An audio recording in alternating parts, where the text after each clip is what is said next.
Исәнмесез укучылар? Бүгенге онлайн дәрестә охшаш эшпошмакларның 3нче билгесе белән танышырбыз һәм аны мәсьәләләр шишкәндә кулланырга өйрәнербез. Эшпошмаклар охшашлыгының 3нче билгесе. Әгәр бер эшпошмакның 3 ягы икенче эшпошмакның 3 ягына пропорциональ булса, димәк андый эшпошмаклар охшаш була. Исбатлау өчен АБЦ һәм А1 Б1 С1 эшпошмакларын тикшерик.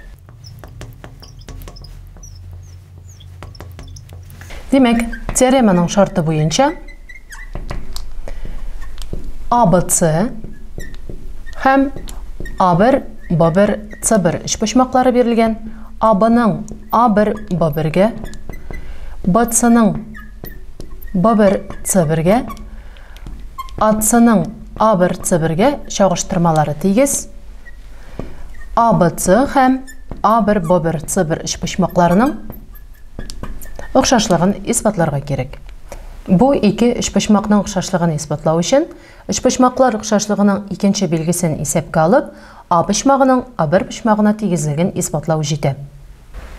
Моның өчен бер почмагы А1 почмагына, ике почмагы Б1 почмагына тигез булган А, Б, С2 эшпошмагын тикшерик. Бу ике эшпошмак, ягъни А1 Б1 С1 һәм А, Б, С2 эшпошмаклары эшпошмаклар охшашлыгының беренче билгесе буенча охшаш. Ягъни бер почмагы А1 почмагына тигез булды. Ике почмагы Б1 почмагына тигез булды. Ягъни беренче билгене куллану өчен ике почмакның тигезлеген күрсәтү җитә. Бу ике эшпошмакның охшашлыгыннан чыгып, чагыштырманы язалабыз.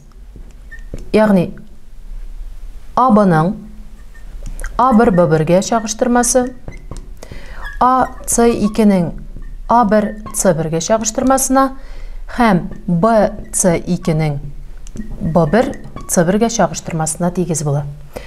Шулай ук шарт буенча, ягъни без аны бер дип тамгалыйк әлеге тигезлекне. Шушы тигезлек һәм икенче тигезлектән чыгып, АЦ2нең АЦга, БЦ2нең БЦга тигезлеген әйтә алабыз. Димәк, АБЦ һәм АБЦ2 эшпошмаклары тигез. Бу ике эшпошмак 3 ягы буенча тигез. Тигез эшпошмакларның теңдәшле почмаклары да тигез була. Димәк, бер почмагы һәм А почмагы тигез. Шулай ук төзү буенча 1 һәм А1 почмагы тигез. Бу ике тигезлектән чыгып, А һәм А1 почмакларының тигезлеген әйтергә мөмкин. Димәк, АБЦ һәм А1 Б1 С1 эшпошмаклары охшаш.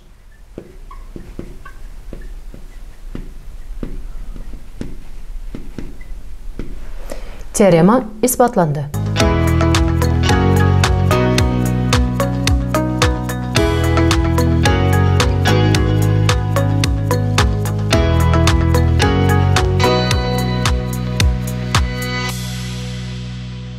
Шуның белән эшпошмаклар охшашлыгының 3нче билгесе буенча теория өлеше тәмам. Практик өлештә очрашуга кадәр.